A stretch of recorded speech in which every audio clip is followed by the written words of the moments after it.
Germanton super speciality hospital, doctor Mir Jawad Zar Khan, senior experienced orthopaedic surgeon, bone fracture, joint replacement, hip replacement और spine surgery.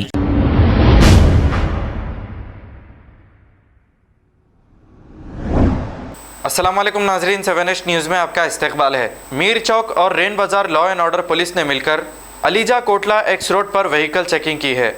आइए देखते हैं ये रिपोर्ट।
Germanten super speciality hospital, doctor Mir Jawad Zar Khan, senior experienced orthopaedic surgeon, bone fracture, joint replacement, hip replacement और spine surgery कामयाबी से अंजाम दे रहे हैं। इसके अलावा neuro surgery, cardiology, gynaecology, dental, general medicine, dialysis और फिजियोथेरेपी जैसे शोबाजात में इंतहाई कामयाबी के साथ वाजबी फीस में इलाज किया जा रहा है। शेयरिंग और प्राइवेट रूम्स, अस्पताल में 24 घंटे MRI, CT scan, 2D digital x ray, ultrasound, operation theatre, ICU और लैब की सहूलत दस्तयाब है। आपकी उम्मीदों के ऐन मुताबिक Germanten super speciality hospital, pillar number 150, Attapur, Hyderabad.